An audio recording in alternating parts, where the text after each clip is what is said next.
So let's start. Thank you so much for being here. Actually, I was in New York for the Crypto Finance Forum. It was a really nice place, but this one is even better. So congrats again.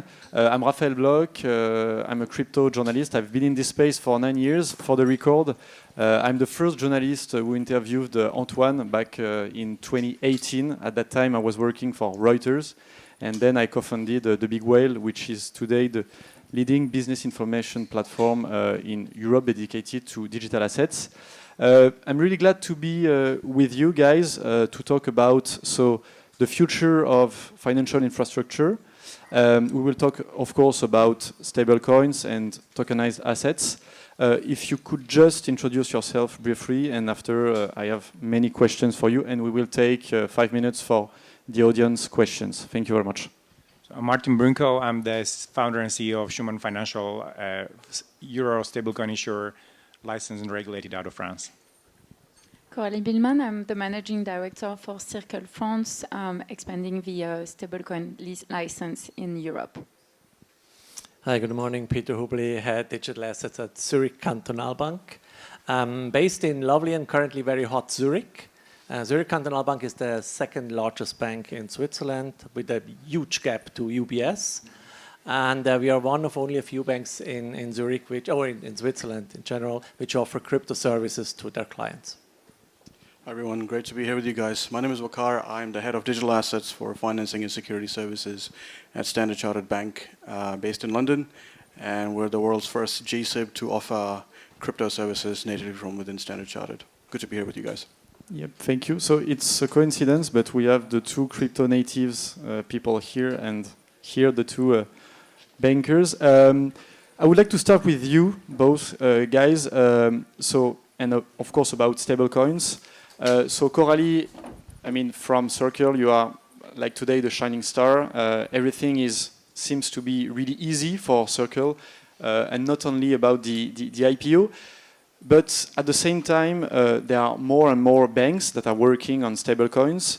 So could you tell us if you see those stablecoins as competitors, how you see the landscape? Because Circle launched the USDC a few years ago, and now, there is more competition.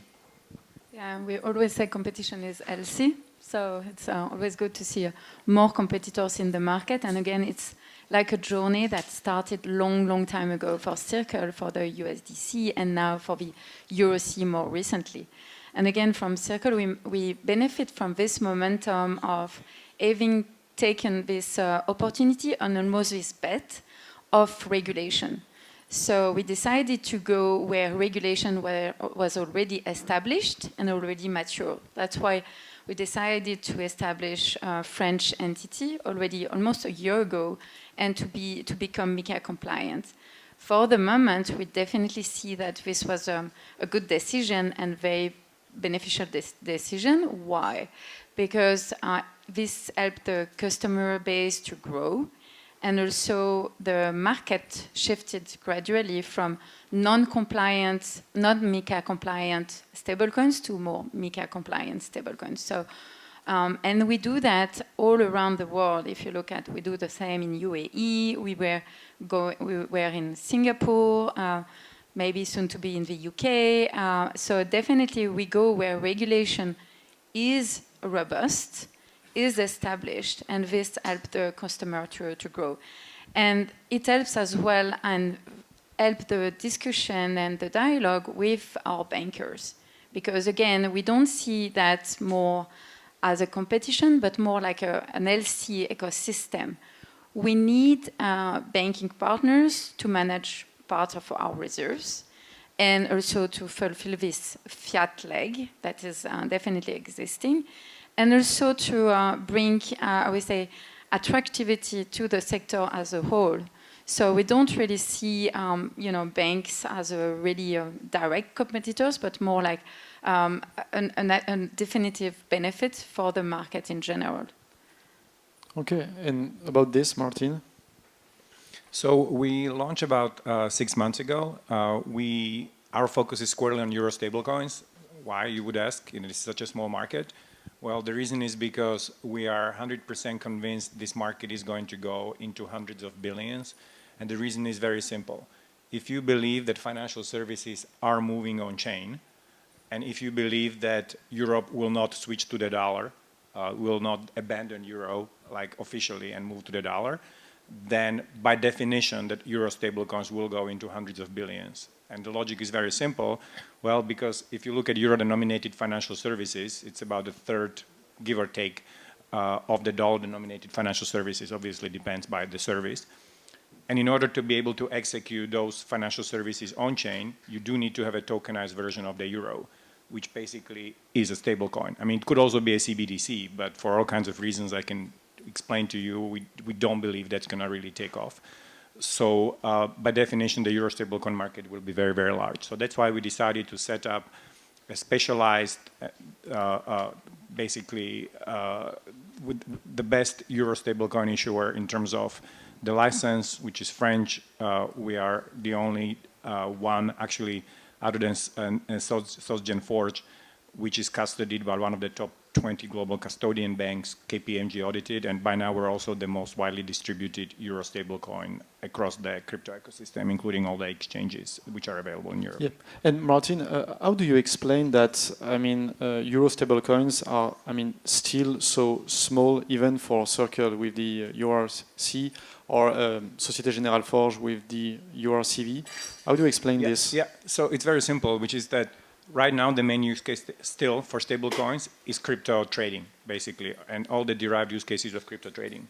And crypto trading is almost universally denominated in dollars, which is, again, maybe not surprising given that a lot of the assets or markets are actually denominated, crude raw materials are denominated in dollars. So because that was the initial use case and its overwhelming use there, it's been the dollar stablecoin. But we can now see other use cases picking up, and particularly payments is a good example. And I think as those pick up, there will be a much larger growth. And I think also one thing, to be fair, I don't think there was a very, well, before there was not a really super well set up euro stablecoin. And so that also contributed. Okay, but I mean, yeah, go ahead. I would just add, it's just starting, to be honest.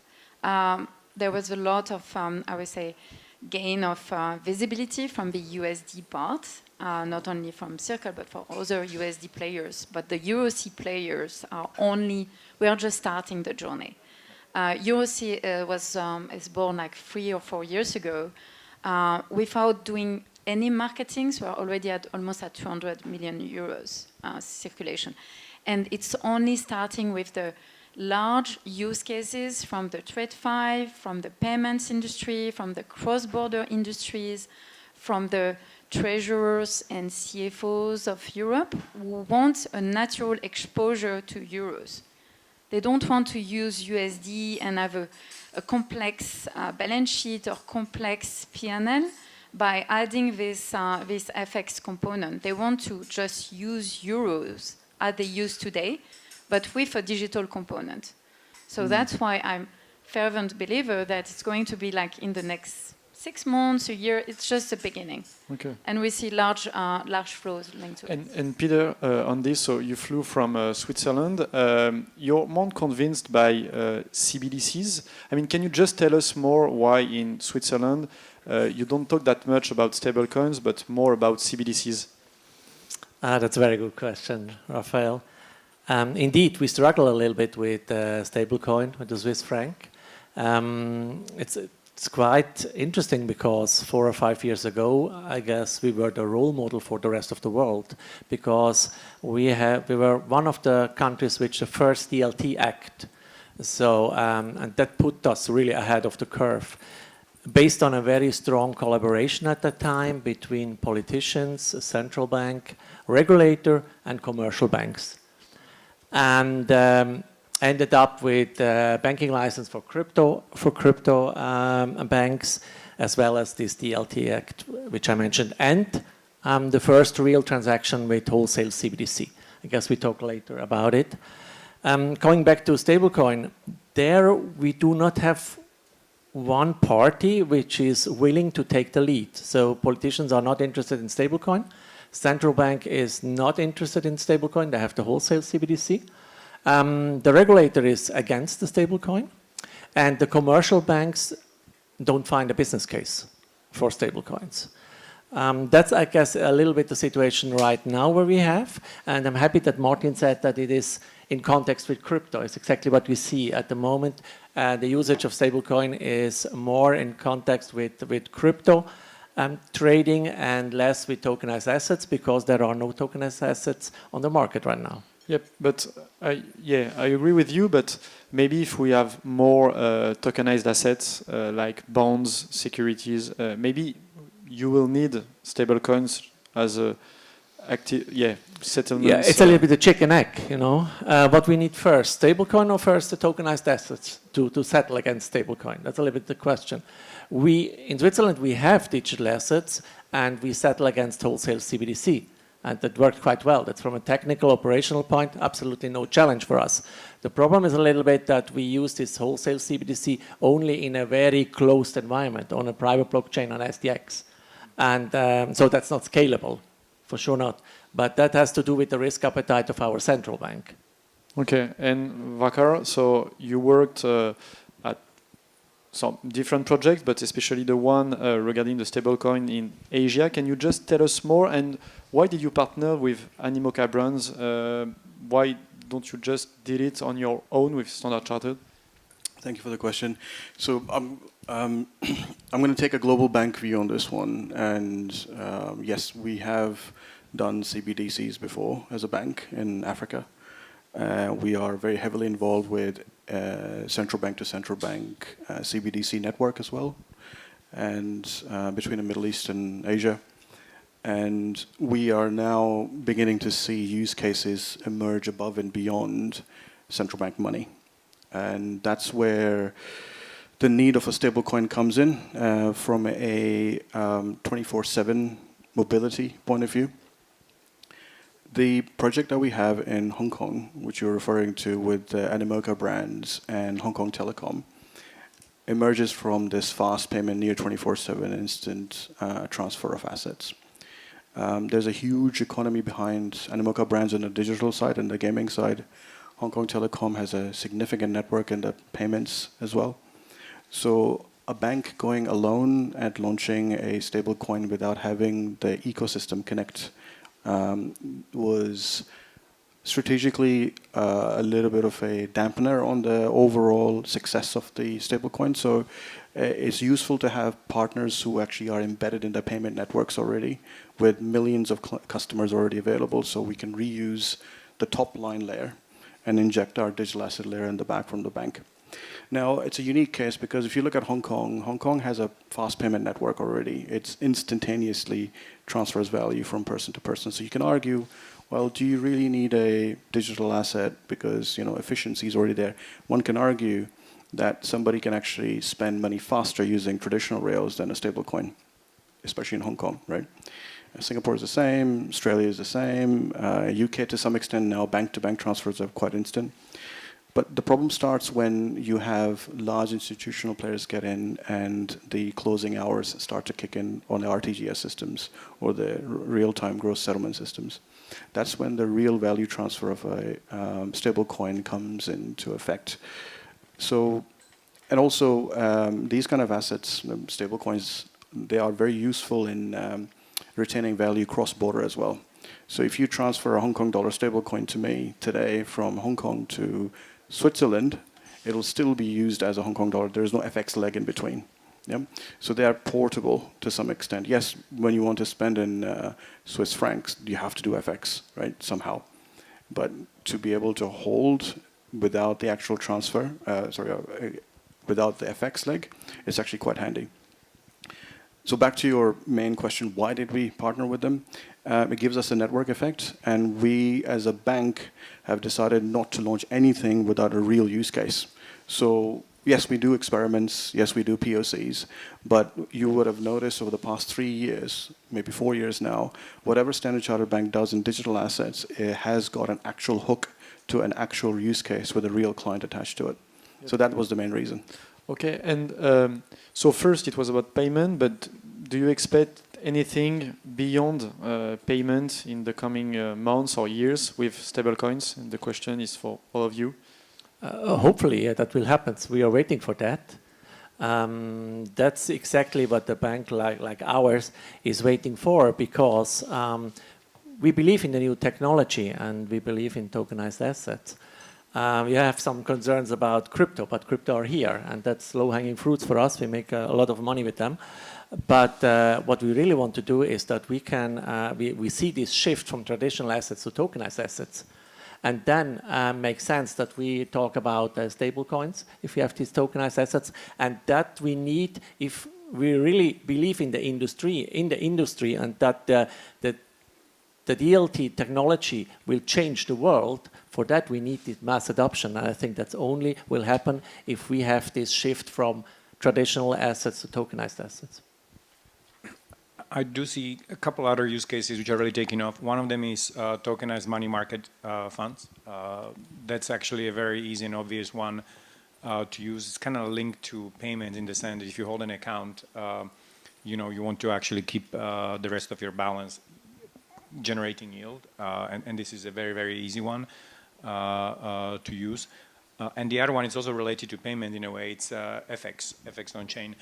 And you know, if you, and this is again why we're so bullish on stablecoin, because right now we're just touching the, you know, the tip of the iceberg in terms of the potential size of this. I mean, if you just take, for example, the dollar-euro trading pair, fiat trading pair, the daily volume on that pair, the daily trading volume, is up to 5 times the combined trading amount of all the crypto trading pairs on all of the centralized crypto exchanges, right? So that just shows you how massive this one single instrument is. And we definitely see a very big potential there in these cross-border payments, particularly for like mid-sized, smaller and mid-sized companies, because if you're a large hedge fund, if you're a large institution, you can probably get very good FX rates. I mean, not probably, you can get a couple bips, but if you are a small player, you know, you're easily facing 30, 40, 50 bips. So this is something that could really take off, we think, very quickly. Okay, interesting. And so at Circle, yeah, we really see, I would say, 3 use cases. So payments, obviously. More what I will call TradFi, so which is including capital markets. We can think about posting collateral. If we have to post either an FX swap or interest rate swap, sometimes very expensive and so much complicated, very complicated just to post collaterals when it's needed by using fiat. So we can definitely imagine, and very soon, maybe 6 months, a year, to post collateral using stablecoins. And the last thing, but not least, is the use for corporates.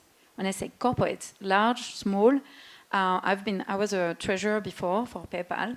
We had, I remember, to move money from one end to another end, from Singapore to the US, and this could be so much easier for a treasurer or a CFO to use a stablecoin technology. And it's not really about not only the cost, but it's going to be just the optimization of for example, creating pools, creating frictionless, I would say, entity management and treasury management as well. Paying invoices in stablecoins. So it's like the day-to-day of the corporate treasurers and CFOs 2.0, using stablecoins as they use their fiat currency at the moment. Waqar? So our use cases stem from clients at the moment. So the kind of clients we have on digital assets specifically are exchanges, publicly known, some hedge funds. We have some corporates now, and we're beginning to enter into the government sector. The most prominent one was because of our collateral mirroring with one of the exchanges we've got, OKX. That was a major use case. And that's already up and running, and it's showing that it's actually working now. The collateral use case beyond that particular exchange has already come in from one of our traditional exchanges. and because we're a large custodian in Asia, Africa, and Middle East, we think that some of the US dollar-based collateral could be quite interesting for those entities where they have a native connection into a large bank like ourselves. So we're beginning to explore that a little bit more. It's early days. It does require some rule shifts in the countries, but certainly that has become an interesting topic with some traditional exchanges as well. And so about collateral cash management, what's missing to see a real boost on those activities? Because of course it's already the case for stablecoins, but it's a matter of time, it's about regulation. I just would like to have your opinion about the Genius Act. Do you think that it will, accelerate the dollar stablecoins dominance, or? Okay, I'll give it a shot first. So the treatment of assets has to be consistent across geographies, right? So if you look at Singapore, they primarily treat it as a crypto, which is actually a payments instrument. You come over to the Middle East, and in the Middle East there's various regulators.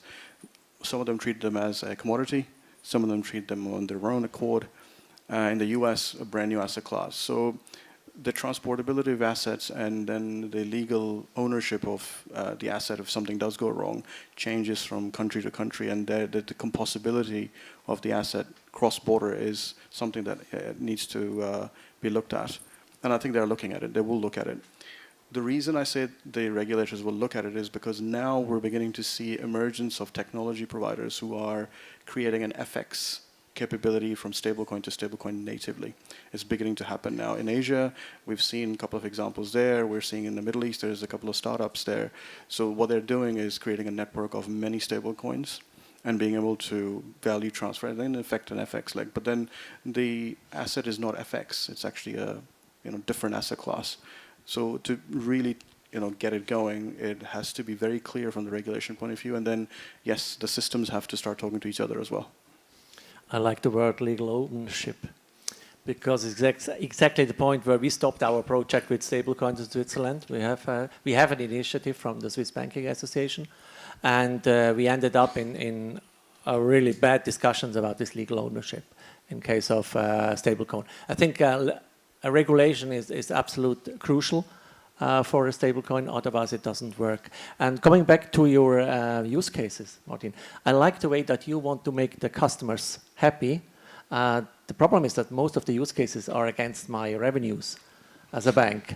That's a little bit the story, to make the customers happy as long as I profit as well. If we only focus on the customer, makes him happy, and makes everything faster for him, but I lose revenues, then it will be very hard for me to convince my management that we should do it. I think you should be worried. We are going after you. We are going after banks. We're also building a payments product. We call it bankless banking, where basically, as a corporation, you can set up an account effectively in euros, and you can. It looks like internet banking, but in fact, you're paying from a crypto wallet into a crypto wallet. So, I think disruption is coming. I think disruption is generally it's a good thing if it's a creative distraction in the Schumpeterian sense, and that's what we want. Like, we don't want to just wantonly destroy. In fact, the idea is really to create better products for the customers. And I'm not worried about the banks. The banks will adjust. You guys are very smart people there as well. You have huge resources. So I think at the end of the day, everybody will benefit, especially the customer. Yep. I would just add that at the end of the day, all these, I would say, really cash money stays in the banks. I just remember, how do we issue or how do we create stablecoin? Take a simple example. How do I get your Euro CV? What is it? Europe. Sorry.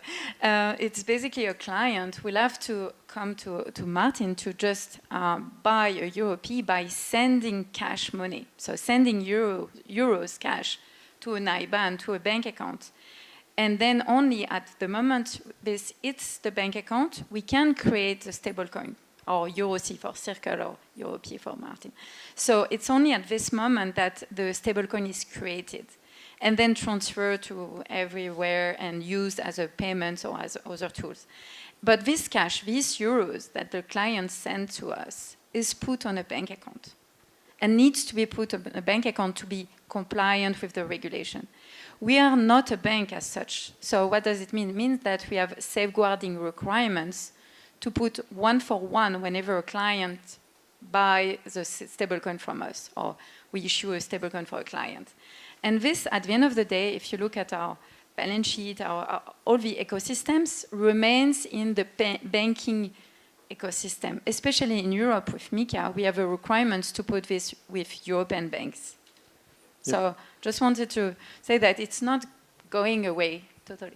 And Thank you very much. yeah. Okay, this is why we separated you. On this. Just Coralie, about back to the previous panel. So just about MiCA, do you think that it will be something interesting for Europe, maybe to ease a little bit the regulation, especially for stablecoins? To lobby it?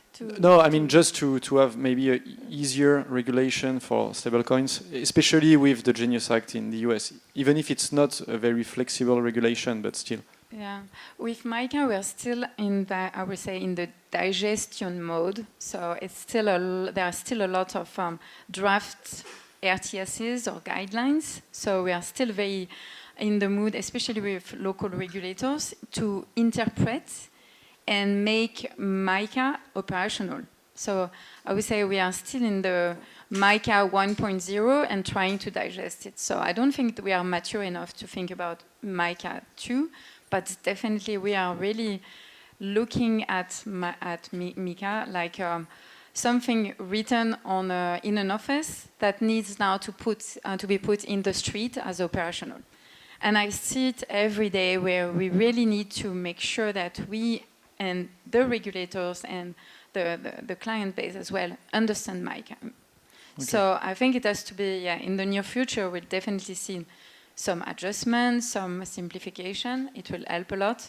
But for the moment, and again, we think when you compare to the Genius Act, MiCA was the first one. Genius Act will probably take some part of the MiCA regulation, or is taking part of the MiCA regulation. And it's a good thing for us in Europe to be, we were the first one to have MiCA. Okay, thank you very much. So beyond stablecoins and other financial products, let's talk about real-world assets. Waqar, on this, you have a sharp vision. You think that we will not tokenize everything. Can you just tell us more about this vision? Yes. Well, the first thing I would like to complain about a bit is this RWA term has been hijacked. Right? There's no such thing as real-world assets. In the banking world, we'll call them something else, right? So the assets that we're talking about here, especially RWA, is risk-weighted assets that we call them, right? And that's a completely different conversation. So we think that at the moment, as it stands, the bank is only interested in financial instruments. And the financial instruments that we're interested in are things like money market funds, which we've already launched in Asia, and we're supporting Franklin Templeton's money market fund now as well as part of our collateral mirroring program. And there's others in the pipeline that we're going to announce very soon. And back to that point about money market funds being used for certain things such as collateral management is the key reason we've done that. Unfortunately, other asset classes are not showing as much promise as of this 10 seconds. But who knows, in the next year or two, things will start to move, especially with projects like Helvetia in Switzerland, when a cantonal bond can be tokenized and then settled instantaneously, need 24/7, could be a good test case for the global market to adopt. Bonds are extremely difficult to get a hand on when it comes to liquidity, right? Native bond. So we think that native bonds or traditional bonds are eventually going to get tokenized and eventually going to become this tool that you can pick up on your portfolio app, as a normal course of day-to-day investing. But as of right now, the market makers are not there, right? Even the guys who are there, they are very risk averse in terms of the technology, right? The big market makers. So we need a little bit of a front-to-back look at some of these assets. Equities are, if you look at, say, the European countries, North America, some parts of Asia, the equities clearing infrastructure is very efficient already, right? So you don't technically need, tokenization per se. Yes, you do need tokenization when you want to reduce the value, right? So again, example of Sprung Lee in Zurich, right? It's an expensive stock, right? And if you want to bring it all the way down, then somebody can buy 1 franc worth of that coin, and that should be something that we will look at. But not right now. There is not a lot of demand. It's almost like the tail is wagging the dog on tokenization of other assets, right? We will get there in terms of client demand. There is no real demand we see that we need to go all guns blazing in tokenizing everything that we have on our books. I mean, we clear trillions of dollars worth of assets through our custody platform already. And none of our clients have actually put their hand up and saying, I need these 10 things tokenized. It hasn't happened, even though we're such a forward-looking bank as a global bank. When it comes to tokenization, crypto assets, we genuinely don't see a hard requirement to do that. And Peter, you worked on digital bonds in Switzerland. What's the biggest challenge, and can you react to what Waqar just said? I think to issue a digital bond is really not a challenge. It's quite easy to do that. It's more or less it's daily business. To buy a digital bond as an investor is very boring, because you do not realize that this is a digital bond. Not even in the short text is mentioned that it's a digital bond. So your customer experience is zero. That makes it a little bit difficult. So as we issued the first digital bond and settled against wholesale CBDC, it was a huge success in case of marketing. A publicity success, enormous. But honestly, after the fourth or fifth issue digital bonds, nobody takes care of it.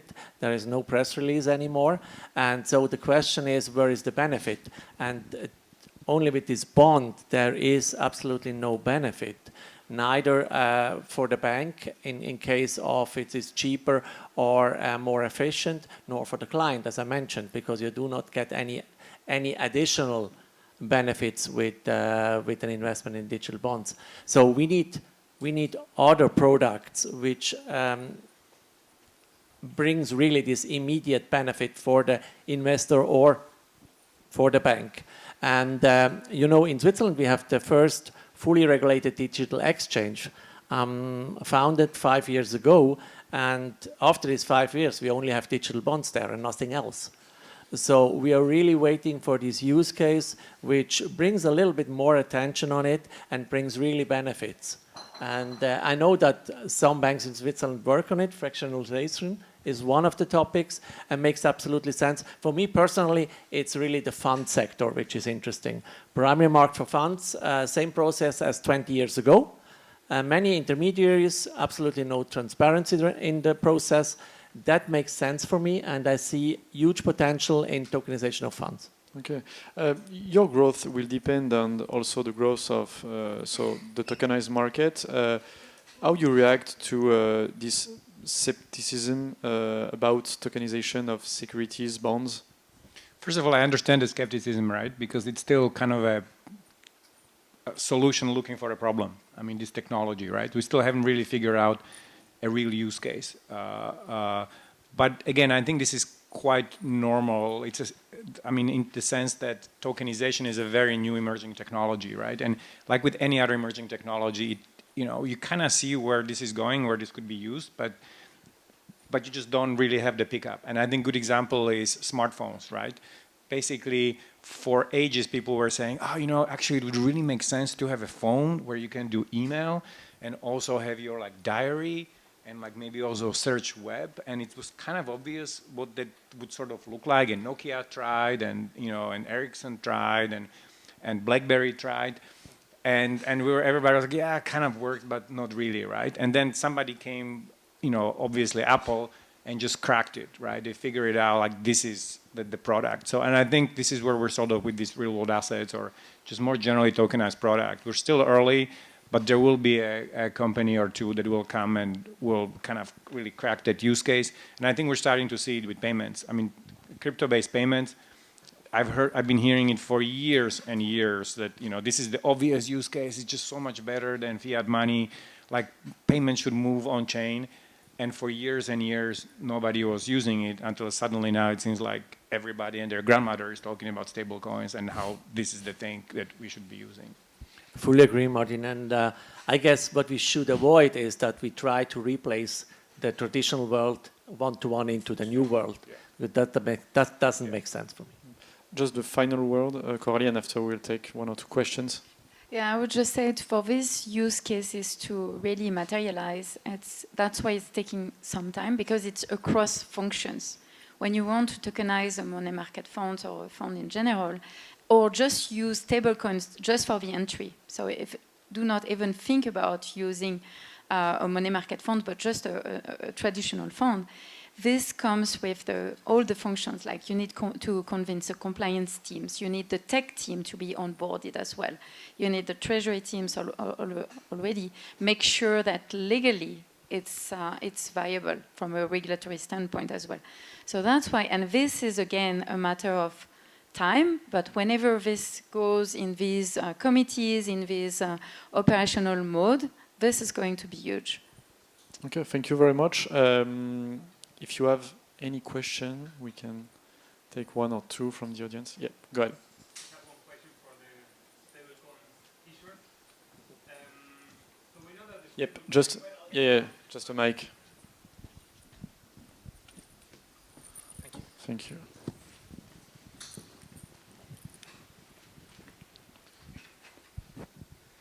So I was going to say, we know that the stablecoins market is growing, and together with that, the issuers are growing as well.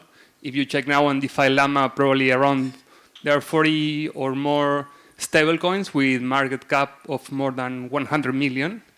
So I wanted to know what is your opinion with this fragmentation of the market, if you consider that this will help the growth or will generate more friction, because what I'm seeing in the future is like, if you are, I don't know, a CFO of a company and you have in your balance sheet more than 15 or 20 stable coins, it's going to generate an issue when you need to know where to send those stable coins to or to receive from. So I don't know where are you seeing, probably you, Martin, are going to support this because you are issuing and you want to build, and maybe Circle wants to hold the market share that they have. But yeah, I wanted to know if you see fragmentation here as an issue here. I think we're still in very early days. So like everybody's trying to become that stablecoin issuer because it's so cool and hot. But I think there will be a flight to quality, and eventually there will be a small number of sort of the main stablecoin, like in every currency. I'm sure USDC will definitely be one of them in the dollar stablecoins. But there is a couple other, big issuers, that might become a competitor, whether it's Ripple, PayPal, and I think we're going to see the same thing in Europe. In Europe, you actually don't have that many euro stablecoin issuers. It's pretty small, and if anything, like they're all like now disappearing, kind of one by one. So this is why we're taking it slowly and very carefully, because we actually do want to build that really high quality issuer where everything is sort of perfect from the setup to distribution. So yeah, I think we will see a flight to quality, and we will see this concentration. And I would just add, it's also a matter of the number of chains we operate, because this has to be fluid. As you said, you need to have liquidity on it. So the more chains you have, the better for this stablecoin to be successful. Okay, no, ladies first. So here. And yeah, then we will have the break, but I'm sure that you'll be able to answer to all the questions. Thank you. Hi, Susanna Esteban, FTI. I would like to ask the stablecoin issuers about, do you have any stress testing embedded into the mechanisms, and how are they looking like in case of redemption spikes or any other assets under pressure? Yeah, maybe we can also take the question, and after, we're done. Thanks. Answer? Yeah, go ahead. Yeah, on stress testing, yes, this is a big ask. So again, to be MiCA compliant, we need to issue a white paper. In our white paper, you see that it's #1 priority to be able to fully perform redemption at any time from the issuance. So, and again, our regulators locally are requiring more and more stress testing. So we do perform stress testing, and the more we grow, the more we will have to comply with new requirements, which is definitely a significant requirement for an issuer to perform stress testing, which are even more similar than a significant bank or GC. Yeah, and even for a small issuer like us, right? Like it depends where you regulate it, but it goes back to this whole idea of flight to quality. I mean, I think eventually this is why we decided to be regulated in France. We basically figure if in Europe it should be either France or Germany, the most credible regulator. They're not the easiest one, right? Like the amount of testing and reporting we're doing, it's massive. Like practically every other week, we're sending a different type of report, technology, audit, AML audit, reserves, etc. So it is very regulated, but I think this is a good thing because that actually gives this sense of assurance to the customers that this is basically like a bank. We're effectively regulated pretty much like a bank, and the reporting is pretty much like a bank, which is not easy when you're a team of less than 50 people. But I think it's necessary to really build the trust in this product in the market. And yeah, the last question. Yeah, go ahead. Thanks. My name is Robin Klassens, Keyrock Treasury. Actually, to complete your question, can you define flight to quality? What is quality for you from a stablecoin issuer? And I'm asking because more and more TradFi lenders want to enter the space, and ultimately, in a systemic risk scenario, they will be holding the stablecoins, and they want to understand what value it is if we reach that kind of risk. So by quality, I mean a few things. Number one, strong regulator, strong trustworthy regulator. So this is why I said we picked France. Number two, you need to be custodied in a very strong bank where you know it's never going to go under. And ideally, you want to be in a bank where it's never going to go under, because if it were to go under, the state would step in. Number three, you want to be audited by a, basically top 4 audit firm. Number 4, then moving more towards the actual product, you need to be distributed basically and accepted everywhere that matters. So those are some of the elements. It's not necessarily an exhaustive list, but this is the list of the key ingredients that you need to have, I think, to be successful. We are state-owned, Martin, if you are looking for a bank. I will take you up. We have one more question from the Bank of England as well. Okay, but after the break. Okay, go ahead. We doing it? Yeah, okay, let's go. Yep. Thanks. Thank you very much. The question is from the to the stablecoins issuers. What's your appetite on the UK market, and how do you see it's likely to issue a GBP stablecoin in the near term? Our appetite, as I said before, is regulation. Whenever there is a regulation well established, usually we decide to go. And I think in the UK, I'm not a UK specialist, but it's ongoing, it looks like. So we'll definitely consider the UK. We know that it's already a very active market, both, especially on the US dollar. So we'll definitely be happy to take the same bet as we do in Europe to see that the naturally the corporates or the big TradFi players will be naturally using the GBP. So we definitely think as a potential attractivity in the coming months. Thank you very much. It's becoming more interesting by the day.